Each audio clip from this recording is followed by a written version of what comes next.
Welcome to MSUA Game Changers webcast, where we speak with satellite and mobile connectivity thought leaders about industry trends and share what you need to know about the future of mobile satellite communications. I'm your host, Roger Lanto, and I'm excited to introduce Jorge Ciccorossi, Head of Space Strategy and Sustainability Division, Radio Communication Bureau for the International Telecommunications Union. Jorge spoke recently at the SmallSat Europe event in Amsterdam regarding preparations for WRC 27. As he noted in his talk, 80% of the agenda up for consideration at WRC 27 is space-related. The purpose of WRC 27 is to enable deployment of new technologies, including D2D, MSS, intersatellite links, and cislunar communications, among other services and applications. It's been 4 years since WRC 23, and there is much work to be done still preparing for next year's event and the discussions that will unfold. But first, Jorge, tell me a little bit about your history and your connection to the satellite industry. So, hello, Roger. Thank you first for inviting us, for having me here and ITU in your panel. It's quite interesting. And it's a pleasure to be with MSUA. If you want to know a little bit of history, maybe we should try to date back to 40 years ago when I was just graduated as technician in electronics, and I had my first job, so my first contact with the industry, and then followed by different private sectors in Argentina, in particular when I was in satellite teleport, and then I was more interested in satellite communications, moved to a regulator, and then finally here at the ITU since 2002 in Geneva, dealing with the international coordination and notification of satellite projects. And so you know, ITU has more than 1,000 private sector members, and indeed, as an engineer, we always try to have a kind of problem-solving mentality. So when we come to an issue or regulatory issue, always there is the industry behind to provide a solution, and that's why we always try to stay tuned what are the innovations in the satellite industry, for example. By the way, a lot has changed over the 20 plus years you've been at ITU. Can you give kind of a big picture view? It seems like things have really exploded lately in the satellite sector. Certainly, yes. As you know, perhaps 1 decade ago, it was more kind of in a step. It was more stable, the satellite or the space ecosystem. But as you know, from the last 10, 5 years, it's exploding, and it's incredible how many opportunities we are having in terms of new services, but also coverage. And if we speak about recently, obviously, all what is related to mobility is one of the stars for the next WRC, certainly, you know, when we go to IoT, also D2D, or MSS in general. So this is going to be one of the topics of the next WRC 27 next year. And well, there is a lot of work going on that. So we don't have enough time here to discuss the full agenda of WRC 27, but there are 3 areas of particular interest to our MSS audience: spectrum for MSS-IoT, D2D technical issues regarding spectrum and terrestrial signal protection, and future MSS spectrum allocations. So let's dive right in here. So what is the status of spectrum allocations for MSS-IoT? What are the issues that have yet to be resolved? As you said, certainly the agenda for next WRC 27 is really interesting, very, very huge. And 80% of that is space related, which is even more attractive for us who are in the space or satellite sector. No? So the first one that you mentioned, I think, was IoT. So this is the agenda item 112. Basically, for this topic, we have 3 agenda items interesting to follow: the 112, 113, and 114. So the 112 is mainly related to IoT and the mobile satellite services in L and S band. And here we have several challenges, let's say, that are being discussed and trying to be solved during the 4-year study cycle at the ITU. One of them is the description or agreement on what is a low data rate. Another one is the overlapping frequency with another services and agenda items being also under study. And of course, the sharing among different low data rate systems. The use of 1.6 gigahertz band is also another challenge. And the transmission in the opposite direction in the 2 gigahertz band within the region 2, which is the Americas. These are probably the most challenging issues that are being studied now. but certainly it's another segment where there is a lot to do. We are already seeing a lot of IoT applications, and well, hopefully we'll have more spectrum for that as well. And what are the potential impacts of the decisions that will be made during WRC 27? How could that change the market landscape? So basically, for those who are not so familiar with the ITU process, every 4 years or 3 years, sometimes we have a new conference, and in between the conferences, we have these studies which are used to identify more spectrum of frequency bands and the compatibility criteria so that you can deploy these new technologies and benefit of the new technologies. Also, to ensure the return of investment of your new technologies. Don't forget, because if you have harmful interference, because there was no proper study, then you will not be able to deploy and benefit of the system as you wish. So, and this is then incorporated in the radio regulation in the next conference. Radio regulation is an international treaty, so all the countries will follow. And like this, we have a stable mechanism, as I said before, to ensure the deployment of new technology while protecting also other systems. Are we talking about the potential to open up new, significant new application opportunities, or resolve, conflicts that are impeding development of the market? What are we talking about? It's both always, no? So normally we see that, and this is quite interesting because normally when there are innovations, it's always pushing the regulation. So obviously the regulation has to follow the innovation and not the other way around. So, but we always try to say to the industry, please, when you have some new technology, come very quickly to ITU so you can make a standard, so you can bring it to the WRC and find all the resources you need, for example, spectrum. So, and the timing is very important because for every cycle, as we said before, it takes 3 to 4 years, and sometimes maybe 2 cycles to deploy this new technology. So what is the impact of that? Is the impact or the benefit is that you will be able to deploy your new technology in time and with the protection that you need, no? As I explained before. And I'm assuming that satellite regulation is uniquely global as compared to sort of terrestrial telecoms. Seems a little bit more regional. I mean, there's obviously a regional component to satellite as well. But can you speak to that? How the global impact, global nature of satellite regulatory activity? Thank you for the question, because in fact, I'm sure you may remember the 1990s and the GMPCS Memorandum of Understanding and ITU. So obviously, mobility needs to have not only one country, it needs to have regional or global if possible. And when we have this global frequency allocation, it's even better for mobility, but also for economies of scales and for free circulation of terminals, which was the case at the 1990s with the GMPCS mode. So today we are having the same challenges, let's say, and I think the idea is that there are no barriers, neither from the spectrum nor from the licensing authorization point of view at the different countries. So the more harmonized it is, the better for everyone, no? For the operators, for the countries, but also for the users, finally. So the second category that was interesting was D2D technology. So D2D technology availability is steadily expanding country by country around the world. The perception of the general public is that this is an accepted and increasingly expected capability, on their mobile phones. What challenges remain to deploying and evolving this technology globally? Are the roles and relationships between the terrestrial carriers and the satellite providers clearly defined? Are there remaining cross-border or sovereignty concerns? That's interesting. As we said before, there is always, when there is an innovation or disruptive technology, there are always challenges. But this doesn't mean that it's not possible to implement it. No? We need to find a way to overcome.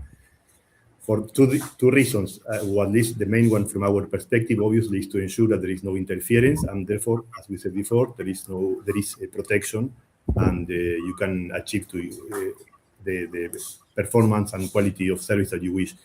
So there is a perception indeed, and we see more and more interest on the D2D in different frequency bands. So obviously the first things to speak about is to identify the proper frequency bands for that, which they were already listed for the agenda item 113 in this case.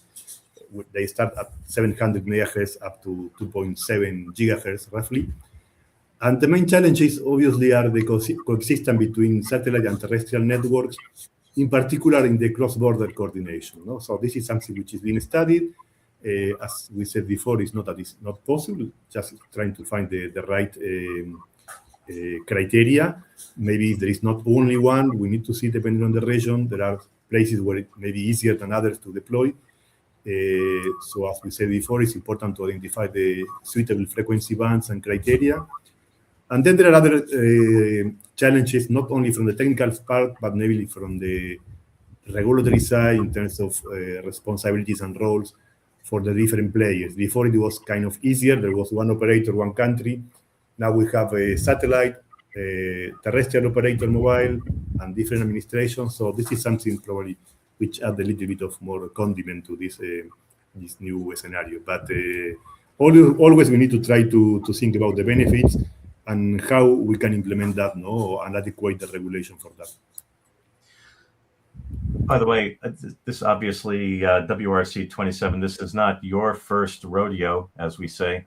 What would you say about the volume of submissions and studies and input coming in this year, as opposed to 23 or past WRCs? I mean, even more overwhelming than in the past? What are we talking about? Yeah, that's something that we are seeing more and more, in particular related to NGSO satellite systems. Initially, it was mainly driven by broadband applications. Now we are seeing more for narrowband, but also direct-to-device. And as we said, perhaps they are pushing the boundaries on the regulation because we need these new frequencies. The idea is that the frequencies which are used, they are properly studied and allocated, so we don't have difficulties or uncertainties in future. But we have a lot of different projects. We have probably 5 times more NGSO systems submitted to ITU than 10 years ago, which is following the trend as we see in terms of launching and deployments of NGSO satellites. And this is posing several challenges. Obviously, the complexity in terms of spectrum sharing, but also when we are speaking about space sustainability, if you wish, we can have a little bit, 2-3 minutes to speak at the end. It's another challenge that we need to consider.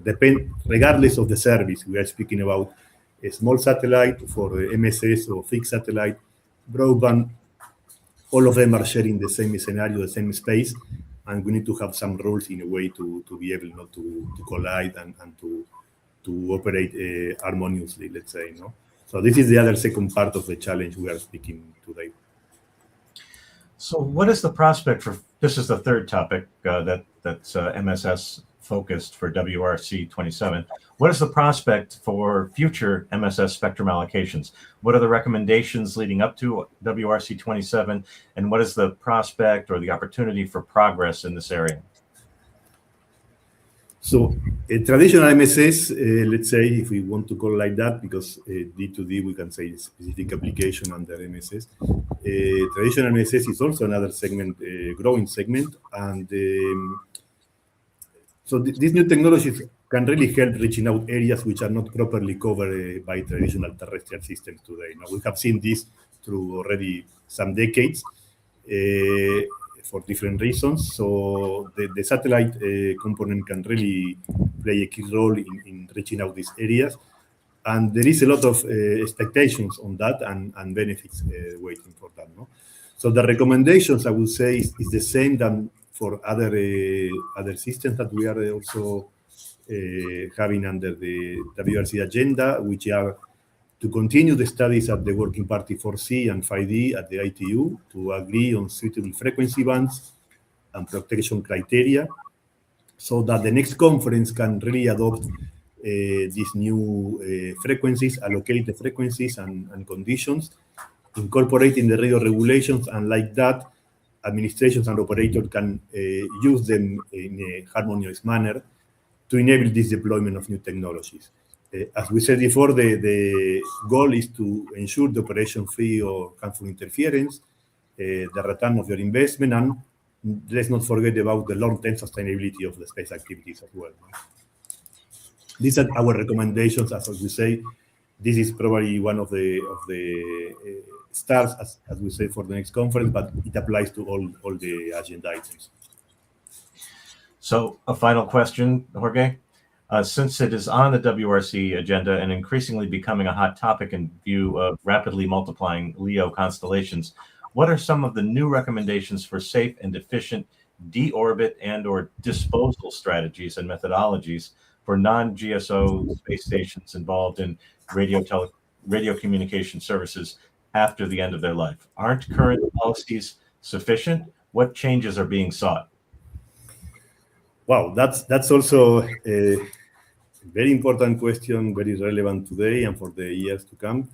Thanks for mentioning, and particularly touching us closely in the division I'm in charge.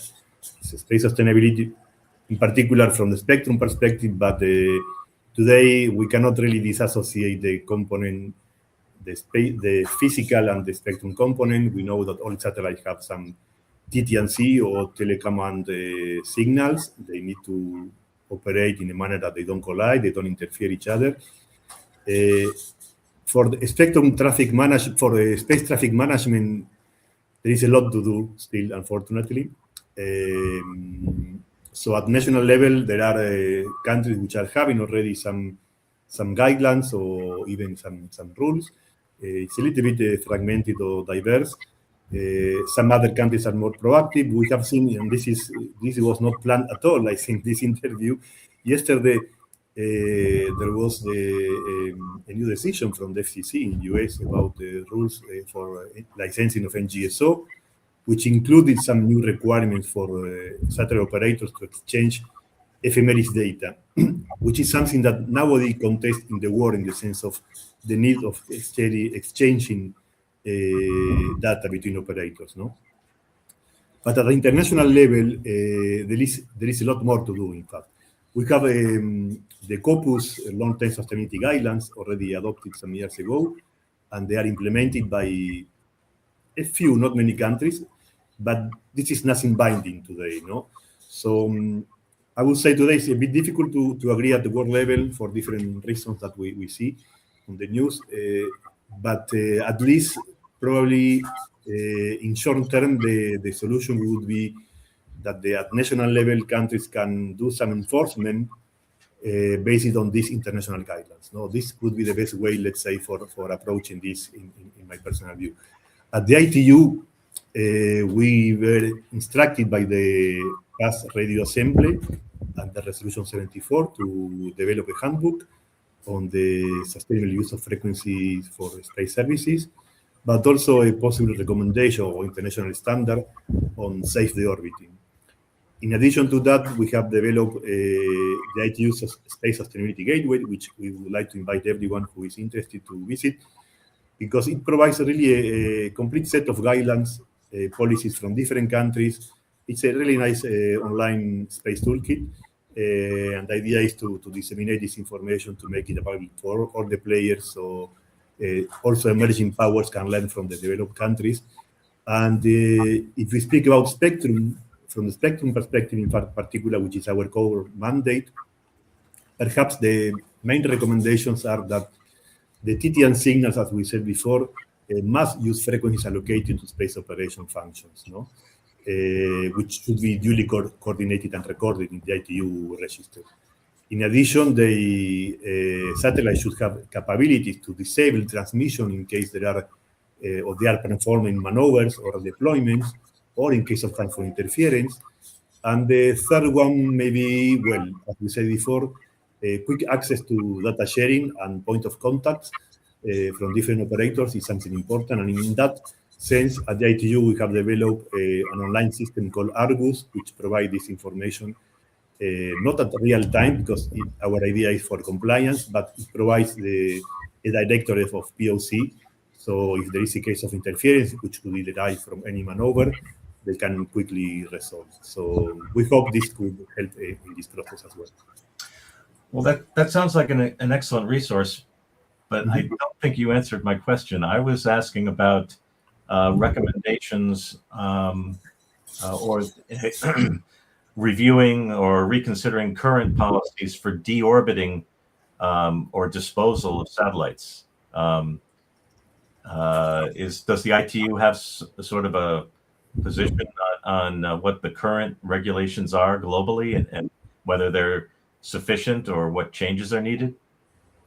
No, we also concur that there is a need that probably I didn't explain before more details, but we understand and we are concerned, in fact, that there are no such rules globally agreed, because the last thing we want is that these 6 decades of efforts in coordinating the spectrum, and we have almost 19,000 satellites flying today and operating without interference.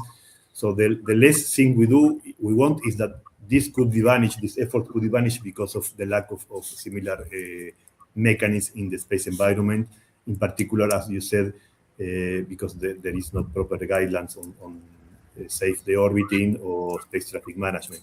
This is not falling today exactly on the RTU mandate, a part of what I mentioned before, in the sense that we have a resolution 74 asking for a handbook and also for some recommendation, which is under development. No?